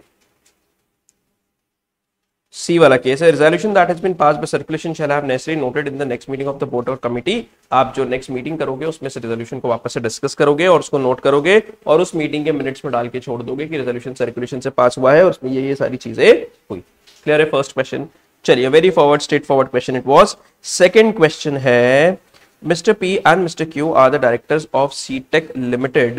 Inform the company about their inability to attend the board meeting because notice thereof was not served on them. Discuss whether there is any default on part of CTech Limited and the consequences thereof। इन्होंने बोला हम meeting इसलिए नहीं attend कर सके क्योंकि हमको notice serve नहीं हुआ था। तो बताओ कि कंपनी ने कोई डिफॉल्ट करा है क्या? क्या होता है प्रोविजन? सर बहुत स्ट्रेट फॉरवर्ड प्रोविजन होता है। The meeting of board shall be called by giving at least 7 days notice in writing. कितने देर का नोटिस देना है आपको? एटलीस्ट 7 days नोटिस देना है आपको in writing to every director at his registered address and such notice shall be send by hand delivery post या electronic means. Of course अभी ऊपर पढ़ के आए वही चारों पॉइंट्स हैं, ठीक है। नेक्स्ट है section 173(4) further provides that every officer of a company whose duty is to give notice under this section who fails to do so shall be liable to a penalty of 25,000। अगर जिस बंदे की duty थी देना नहीं दे रहा है तो कितनी पेनल्टी लगा दी जाएगी? 25,000 की। इस गिवन केस में no notice was serve to mister PNQ who are the directors of Seetech limited. Every officer जो रिस्पॉन्सिबल उसे 25,000 की पेनल्टी लगा दी जाएगी। यह है हमारा provision. Neither the Companies Act 13 nor any other rules of Meeting and Board and Power Rules 2014 lay down specific provision regarding validity of a resolution passed by Board of Director in case notice is not served to all director। ऐसा कहीं पर भी नहीं दिया हुआ है कि notice valid होगा या नहीं होगा जब सारे डायरेक्टर्स को रेजोल्यूशन सब सारे डायरेक्टर्स को ये नोटिस सर्व नहीं हुआ था। The companies act clearly provide for notice to be send to every director. पर नोटिस कंपनीज एक्ट ने क्या बोला? ये direct the notice shall be send to every director, हर डायरेक्टर को नोटिस जाना चाहिए। द सुप्रीम कोर्ट ने केस हुआ था, हमने क्लास में डिस्कस किया था, Parmeshwari Prasad versus union of India. उसने बोला था कि resolution pass in the board meeting shell not be valid since the notice to all directors is not given in writing. तो यहां पर एक्ट में क्लैरिटी हो या नहीं हो, सुप्रीम कोर्ट ने इसके ऊपर एक क्लैरिफिकेशन दे दिया था। Hence even though director concern knew about the meeting shell not be valid. अगर डायरेक्टर को पता भी, आपको एग्जाम में कंफ्यूज करने के लिए ये भी बोल सकते हैं कि डायरेक्टर को तो पता था फिर भी नहीं आए वो, कोई दिक्कत नहीं है सर, मीटिंग क्या होगी, मीटिंग वैलिड नहीं रहेगी। क्यों? क्योंकि नोटिस एक्चुअली एवरी डायरेक्टर को सर्व होना है पर एवरी डायरेक्टर को सर्व नहीं हुआ था। क्लियर है? पक्का? चलो नेक्स्ट है question number 3। A director goes abroad for a period of more than 3 months। यहीं से क्लिक हो गया, एक alternate director का क्वेश्चन हो सकता है। yes and an alternate director has been appointed in the place of the person going outside under section 161(2). During the period of absence of original period, a board meeting was called in connection with reference to provision of Companies Act 13। Advise who should be given notice of board meeting। Original director को notice दोगे या alternate director को notice दोगे? क्या बोलता है section 161(2)? The board of directors of a company, if so authorized by article or by resolution passed by company's general meeting, appoint a person not being a person holding any alternate directorship of any other director in the company or holding directorship in the same company to act as an alternate director of a director during the absence of a period of not less than 3 months from India। ये तो alternate director का provision है, ये तो हमारे chapter number 1 का provision है। Of course हमने आज की क्लास में पहले वाले सेक्शन 2 बार देखा हुआ है। 173(3) बताता है। अब आप देखो, आपको नोटिस का सेक्शन है पर आपको पहले ऑल्टरनेट डायरेक्टर वाला पूरा प्रोविजन नोट करना पड़ेगा, फिर आप नोटिस के ऊपर आ सकते हैं। तो according to section number 173(3) a meeting of board may be called by giving at least 7 days notice in writing to every director at his registered address within the company and such notice be sent by hand delivery post electronic means। अभी ऊपर पढ़ के आए। तो कोई legal precedence whether notice of the meeting is to be sent to original director alternate director ऐसा नहीं है, but as a matter of prudence such notice may be served to both alternate director as well as original director। Act में clarity नहीं है पर अगर prudently देखोगे sir, आप थोड़ा सा प्रैक्टिकली उस चीज को देखोगे तो ऑफ कोर्स दोनों को नोटिस सर्व कर दे तो ही बेटर होगा। ठीक है, बड़े आके तो इसमें क्या याद रखना है अपने को? सिर्फ एक लाइन याद रखना है जो मैं आपके लिए हाईलाइट करके दे रहा हूं आपको। And on the channel I'll share this edited PDF as well।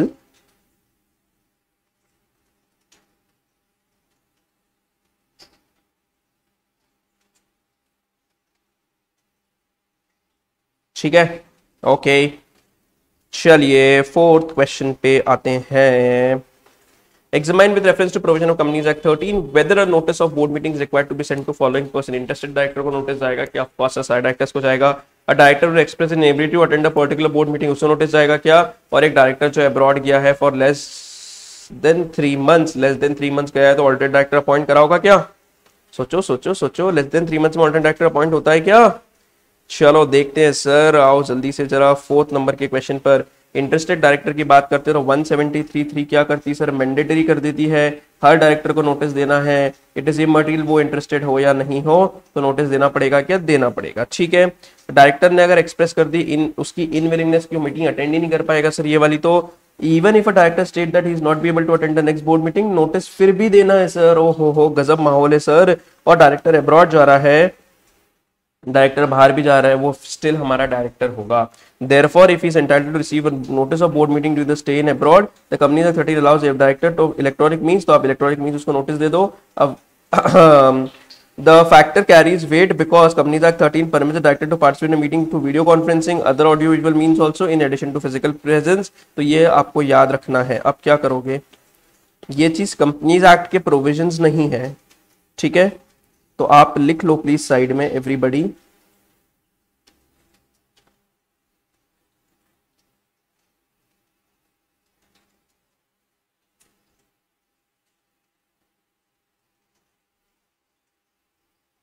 try writing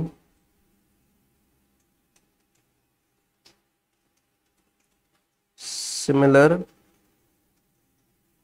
answer in exam. क्योंकि ये जनरल आंसर है, आपके प्रोविजन या एक्ट से नहीं आया है, तो आप प्लीज कोशिश करना आप सिमिलर आंसर एग्जाम में लिखो। ठीक है, बढ़े आगे। चलिए नेक्स्ट है 5th नंबर का क्वेश्चन।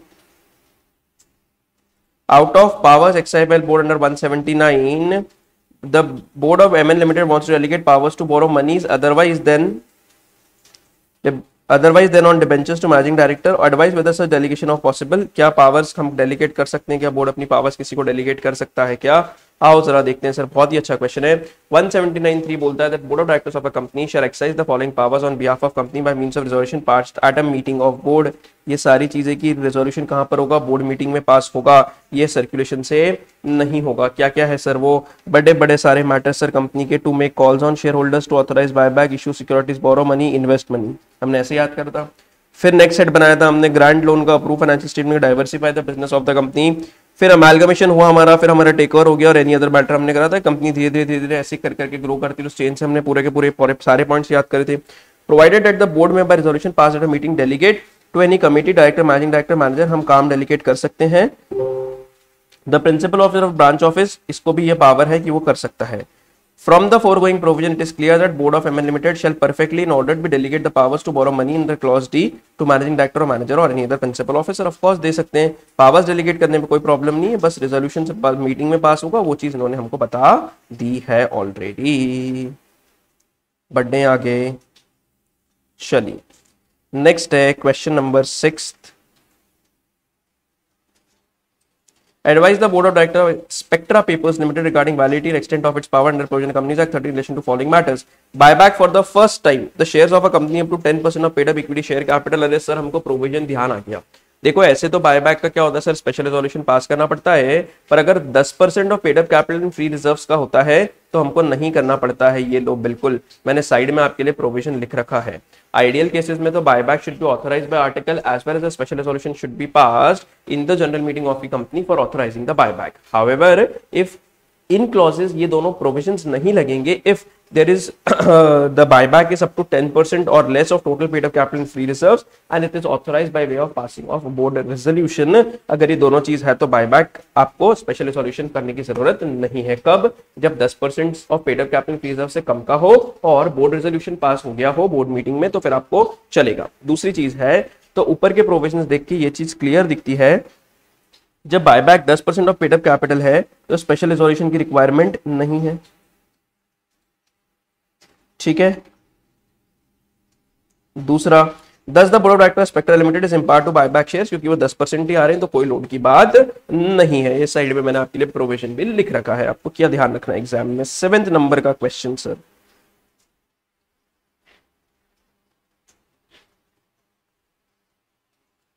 अच्छा इसका एक पार्ट रह गया है 6th का, आई एम सो सॉरी। चलिए, बोर्ड ऑफ डायरेक्टर्स क्या पावर डेलीगेट कर सकते हैं related to investment of fund? तो देखो एक बहुत सिंपल सी बात होती है, 179(3) बोलता है कि भाई आप पावर्स को डेलीगेट कर सकते हो, बट ऑफ कोर्स आप जब फंड की इन्वेस्टमेंट की बात करो तो आपको 186 लोन्स एंड इन्वेस्टमेंट वाला सेक्शन भी देखना पड़ेगा। सेक्शन 186 बोलता है पावर्स डेलीगेट नहीं कर सकते। ठीक है, ध्यान से समझना ये स्ट्रक्चर्ड प्रोविजन को, इसका आंसर क्या है और किस तरीके से डील होने वाला है ये।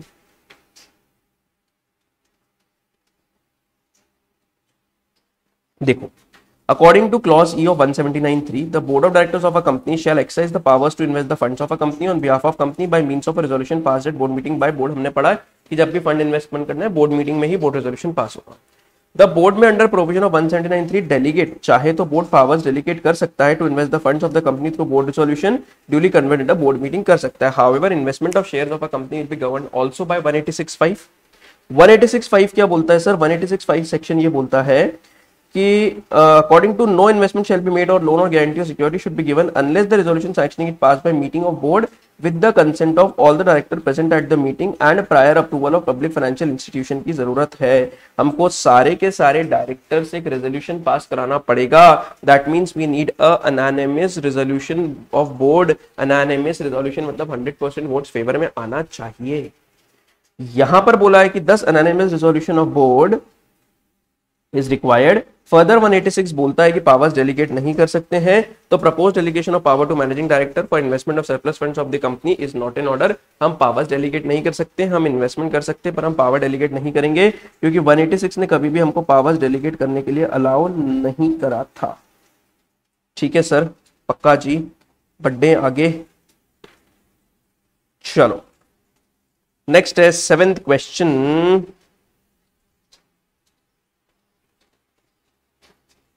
An audit committee of a listed company constituted under 177 of Companies Act 13 submitted reports containing recommendations in respect to certain matters to board. The board did not, however, accepted the recommendation. Audit committee ने recommendations दिए थे, board ने उन recommendations को accept नहीं करा। क्या board is empowered to not to accept the recommendations of audit committee? Of course sir, board की इच्छा है, board के ऊपर कौन है, डायरेक्टर है वो। तो ऑडिट कमेटी एक स्पेसिफिक पर्पस के लिए बनी नहीं, उसने हमको रिकमेंडेशंस दिए, हमने नहीं करे तो कोई बात नहीं, हमको हमारी बोर्ड रिपोर्ट में दिखाना पड़ेगा। तो 7th क्वेश्चन बहुत सॉर्टेड सा क्वेश्चन है, प्लस मैंने आपके लिए पूरा नोटिंग करके रखा है इसमें।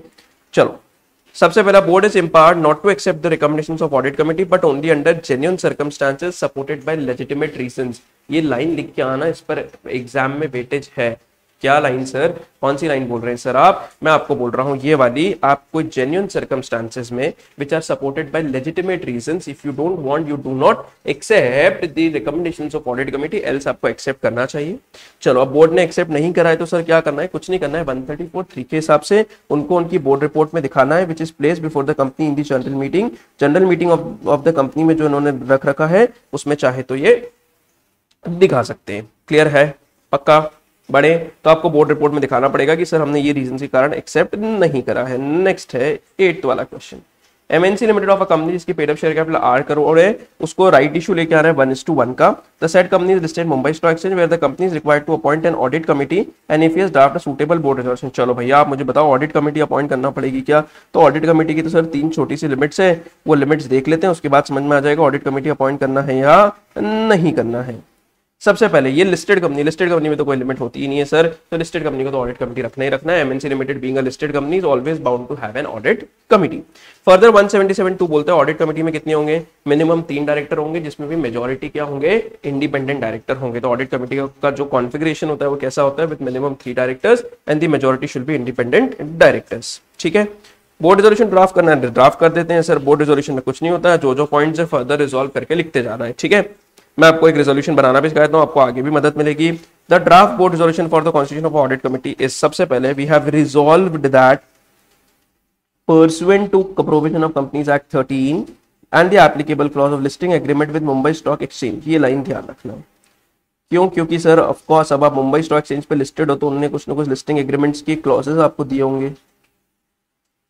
ठीक है, next, an audit committee of the company may be hereby constitute with effect to conclusion of this meeting. इस मीटिंग के हिसाब से ऑडिट कमेटी हमारी इनकॉर्पोरेट हो जाएगी। पहला उसमें मिस्टर ए होगा जो एक इंडिपेंडेंट डायरेक्टर होगा, बी भी इंडिपेंडेंट डायरेक्टर होगा, सी भी इंडिपेंडेंट डायरेक्टर होगा, डी भी इंडिपेंडेंट डायरेक्टर होगा, एफ ई फाइनेंशियल एग्जीक्यूटिव है, एम डी मैनेजिंग डायरेक्टर है। आप नाम भी लिख सकते हो बट प्रेफरेबली नहीं लिखोगे तो बेटर है, ABCD चलाओ तो ज्यादा इजी होगा, एग्जाम में टाइम वेस्ट मत करना नाम बनाने में। फाइन, क्या मेजॉरिटी इंडिपेंडेंट डायरेक्टर है? अरे हाँ सर, 6 में से 4 है तो 4 मेजॉरिटी बोले तो इंडिपेंडेंट डायरेक्टर हो गया। हम फर्दर रिजॉल्व कर रहे हैं that the chairman of the committee who shall be the independent director be elected by committee members from amongst themself. Chairman कौन बनाएगा? इन्हीं में से कोई एक इंडिपेंडेंट डायरेक्टर चेयरमैन बन जाएगा। फर्दर हम रिजॉल्व करते हैं कि मीटिंग में कोरम होगी which shall be the chairperson of the audit committee and 2 other members other than the managing director. ठीक है, फिर हमने फर्दर रिजॉल्व करा है कि with reference to the audit committee in accordance with the provision of 177(4), जो भी 177(4) में ऑडिट कमिटी के रिस्पेक्ट टू मैटर्स दिए हुए वो सारे फॉलो करना पड़ेंगे। Further resolve that audit committee shall conduct discussions with auditors periodically about internal control system, the scope of audit including the observation of auditors। अब ऑडिट कमेटी के बारे में सब कुछ लिखना है, मैं हाईलाइट कर रहा हूँ सारी टर्म्स जो आपको एग्जाम में यूज करनी है। सबसे पहले डिस्कशन करना है ऑडिटर्स से periodically about internal control system, the scope of audit including the observation of auditors। ठीक, next, further resolve that audit committee shall review the quarterly and annual financial statement। ये क्या करेंगे? ये क्वार्टरली और annual financial statements का review भी करेंगे और ये बोर्ड को सबमिट करेंगे फॉर रिकमेंडेशंस। अगर कुछ लगता है तो अपना रिकमेंडेशंस देखिए बोर्ड को दे। हम फर्दर रिजॉल्व करते हैं that recommendations of audit committee on the matter relating to financial management including the audit report shall be binding on board. बहुत इंपॉर्टेंट है सर, जो भी रिकमेंडेशंस है वो बोर्ड पर बाइंडिंग है। अब बोर्ड नहीं एक्सेप्ट करे तो फिर रिपोर्ट में लिखेगा, अदरवाइज तो बाइंडिंग रहते हैं। However, when such recommendations are not accepted by board, the reasons for the same shall be recorded in the minutes of the board meeting और ये communicate कर दिया जाएगा शेयर होल्डर को। हम फर्दर रिजॉल्व कर रहे हैं that the company secretary of the company shell be the secretary of the audit committee. चलो तो भाई कंपनी सेक्रेटरी ही क्या होगा, हमारा सेक्रेटरी होगा ऑडिट कमेटी का। तो ये इतने सारे पॉइंट्स हमको याद रखने पड़ेंगे बेटा, रिजोल्यूशन बनाना है अगर तो याद रखने पड़ेंगे।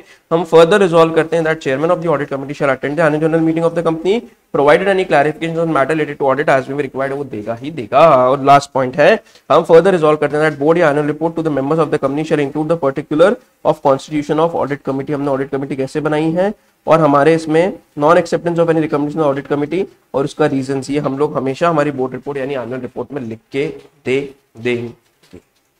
सॉर्टेड, बढ़े आगे। चलो हम लोग 9th क्वेश्चन नेक्स्ट करना है, पर 9th के पहले हम लोग 10th डिस्कस करेंगे, फिर हम 9th पर आएंगे क्योंकि आपको उससे ज्यादा क्लैरिटी मिलेगी। तो coming over to question number 10, following data है ऑथोराइज शेयर कैपिटल है, पेड अप है, जनरल रिजर्व, रिजर्व्स है, डिबेंचर रिडेम्पशन का, provision for tax, security premium, long term loan, short term creditors. ठीक है sir. Board of directors of a company of resolution of board meeting decided to borrow sum of 90 crore. 90 crore borrow करने हैं। देखो बोरो करने का simple सा provision है, आप paid up share capital, free reserve, security premium तक का बोरो कर लो, कोई दिक्कत नहीं। उसके बाद बोरो करना है तो स्पेशल रिजोल्यूशन लगेगा। ठीक है, बट आप ये काउंट करते हो कुछ पहले की जो बोरोइंग्स है ऑफकोर्स उसको भी देख लेना। तो 90 करोड़ बोरो करने की आपकी इच्छा है, कंपनी के फाइनेंशियल एडवाइजर हो, आप एडवाइस करो। ठीक है सर। 10th क्वेश्चन पर आते हैं, बहुत सॉर्टेड सा क्वेश्चन है। प्रोविजन क्या बोलता है मैंने आपके लिए लिख रखा है। Board of director of a company बिना रेजोल्यूशन पास करे बोरो कर सकते हैं, including the amount already borrowed up to an amount which does not exceed the aggregate of यानी total of paid up share capital, free reserve, security premium, तीनों का total कर लो। और इन तीनों का टोटल करने के बाद जो अमाउंट आएगा आप इतना लिमिट तक बिना रेजोल्यूशन स्पेशल रेजोल्यूशन पास करे बोरो कर सकते हो। ठीक है, तो सर इन तीनों का टोटल कर लेते हैं, यानी paid up share capital 40 crore, general reserve 20 crore, security premium 2 crore, total आ गया 62 crore.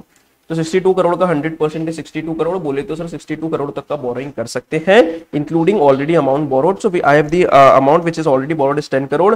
So in addition up to 52 crore if I need to borrow I don't have to get the special resolution passed. So in that particular cases, I want to borrow 90 crore. So if I am exceeding the limit, so I have to get the special resolution passed. So in the present case, the director of Prince Limited, by a resolution passed at meeting, have decided to borrow an additional sum of 90 crore from bankers. Apparently, the proposed borrowing will be beyond the limit of powers of board of directors. So you get the special resolution passed. ठीक है जी, पक्का। बढ़े आगे। चलो हाँ, अब आते हैं हम लोग 9th वाले के ऊपर। अब 9th बहुत इजी लगेगा आपको। फिर से बैलेंस शीट दे रखी है 3 सालों की। On the going through the other record of the company, हमने नेट प्रॉफिट भी देख लिया, इतना इतना है। हम चाहते हैं कि सर हम बोरो करना चाहते हैं, बोरो करने वाले तो सेम प्रोविजन है, तो इनफैक्ट आप यहां भी लिख सकते हो सेम एज क्वेश्चन नंबर 10 में जो दिए हुए वही सेम प्रोविजंस हैं। और हमको चैरिटेबल फंड में कंट्रीब्यूशन करना है, उसके बारे में भी समझना है। तो सर 3 साल के एवरेज नेट प्रॉफिट का 5% तक कर सकते हैं बिना रेजोल्यूशन पास कराए। 9th क्वेश्चन, बोरिंग वाला तो सेम टू सेम है, पक्का। वापस सिखाऊं क्या मैं, ये देखो 75, 50 और 10, ठीक है, plus security premium, total 1 crore 37 lakh, 1 crore 37 lakh तक का बोरो कर सकता हूँ, including the amount already borrowed. I have borrowed 30 lakh, तो in turn I can borrow up to 1 crore 7 lakh. अगर 1 करोड़ 7 लाख तक का है तो बोर्ड बोरो कर लेगा, इससे ऊपर है तो बोर्ड को स्पेशल रेजोल्यूशन पास कराना पड़ेगा। ठीक है। Now second point, sir, board of director without obtaining the approval of shareholder can make contribution up to an amount of not exceeding 5% of average net profit during the 3 previous financial year। तो 3 previous financial year का ये 1, ये 2,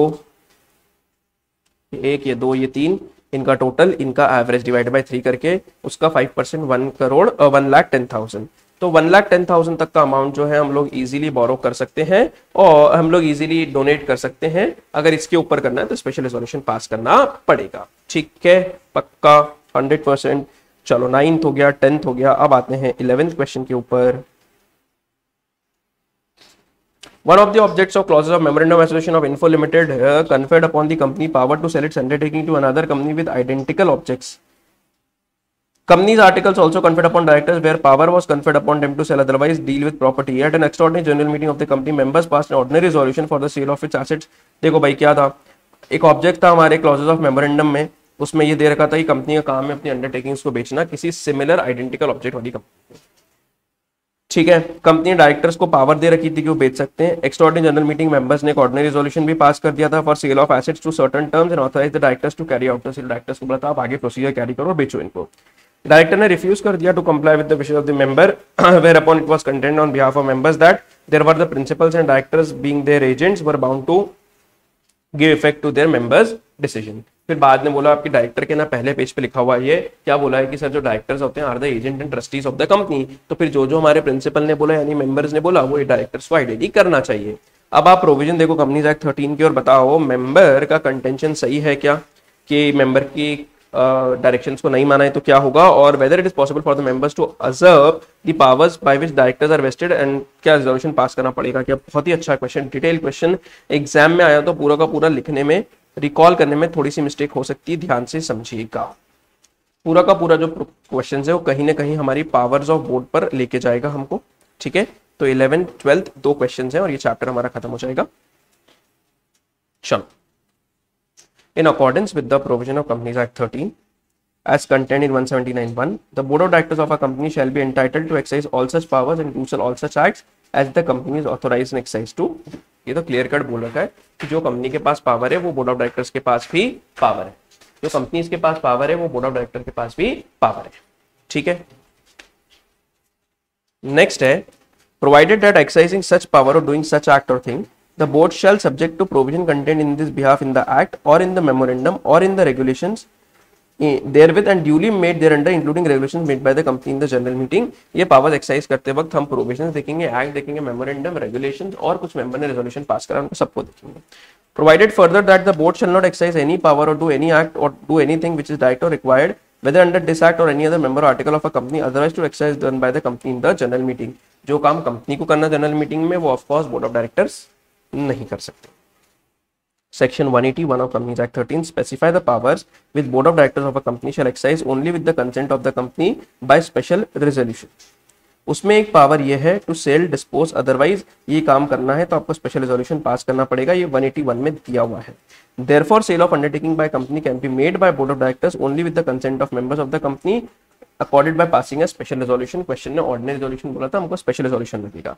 Even if the power is given to board by memorandum and articles, the sale of undertaking must be approved by shareholder in the general meeting by passing special resolution। क्योंकि जो काम member कर सकते हैं वो बोर्ड नहीं करेगा, ये काम मेंबर का स्पेशल रेजोल्यूशन पास करना तो बोर्ड नहीं कर सकता है। अब आते हैं कंक्लूजन के ऊपर। इस गिवन केस में जो भी प्रोसीजर फॉलो हुआ है वो कंप्लीटली इनकरेक्ट और वॉयलेटिव है। The shareholder cannot on their own make out the proposal to sell and ordinary resolution pass नहीं कर सकते हैं। दूसरा, कंटेंशन शेयरहोल्डर का इनकरेक्ट है फर्स्ट प्लेस पे, as not within their authority to approve a proposal independent of board of director. बिना board of director से पूछे मेंबर ने अपना रेजोल्यूशन डाल दिया, ऐसा नहीं चलेगा। It is for board to approve the resolution for sale of undertaking, then the member will approve with the special resolution. ठीक है, नेक्स्ट है फर्दर जब आप ये पावर एक्सरसाइज कर रहे हो तो director do not act as agent for the majority of the members और even for all the members. The members therefore cannot by resolution pass a majority or even anonymously। अगर आप 100% भी कर दोगे it will not supersede the powers of board of directors, instruct them how to will exercise the power। The shareholder have however the power to alter the articles of a company in a manner likely to subject to provision of Companies Act 13 के हिसाब से alter कर सकते हो। बाकी otherwise ये जो procedure follow हुआ है क्वेश्चन में ये पूरा 100% गलत है। ठीक है जी, पक्का। चलो चलो सर लास्ट क्वेश्चन पर आते हैं। 3 पार्ट है हमारे क्वेश्चन नंबर 12 में।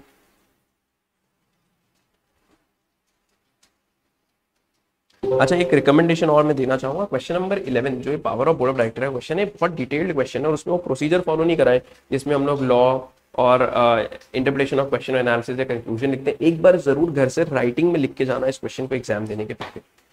Are limited wants to constitute audit committee, एक बोर्ड रेजोल्यूशन बना दो।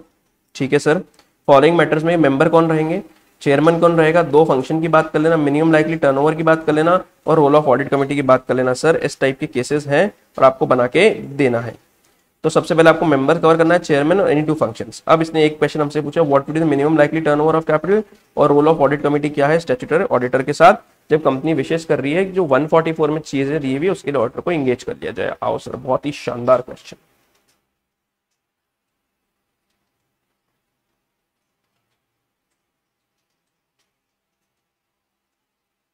काफी आगे निकल गए हम। ये रहा क्वेश्चन।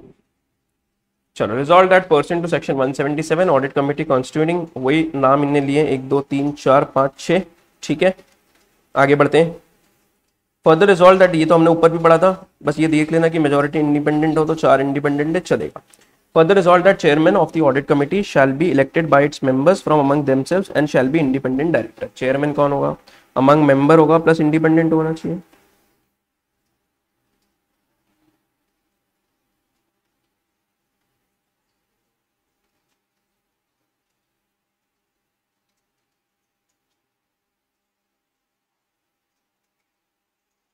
बहुत ही बढ़िया सर। Further resolve that quorum of a meeting of audit committee shall be 3 directors, जिसमें एटलीस्ट 2 इंडिपेंडेंट होना चाहिए। ठीक है sir. Resolve further audit committee shall perform all the functions laid down 177(4) including but not limited to make the recommendations of appointment, remuneration, terms of appointment of auditor of a company, review करेगा, monitor करेगा independence, performance of auditor of the company और उनकी audit process को। Further resolve that audit committee shall review the quarterly and annual financial statement, submit the same to board। ये तो of course rule में से आया, इसमें कुछ अलग है क्या? कुछ नहीं है सर, तो एकदम सॉर्टेड सा मैटर है। बर्थडे क्या आगे जी? चलो, रूल 6 बात करता है दैट एवरी लिस्टेड कंपनी, और वो कंपनी जो रूल 4 में दे रखी है, उनको सबको क्या करना है? ऑडिट कमेटी बनाना है। ये लिमिट्स आपके सामने, paid up share capital 10 crore से ज्यादा, टर्नओवर 100 करोड़ से, और पब्लिक में बोरिंग जो है, public company having borings from outstanding loan debenture deposit 50 crore से ज्यादा है और मोर नहीं है। ठीक है, पहले भी डिस्कस किया हुआ मैटर ये।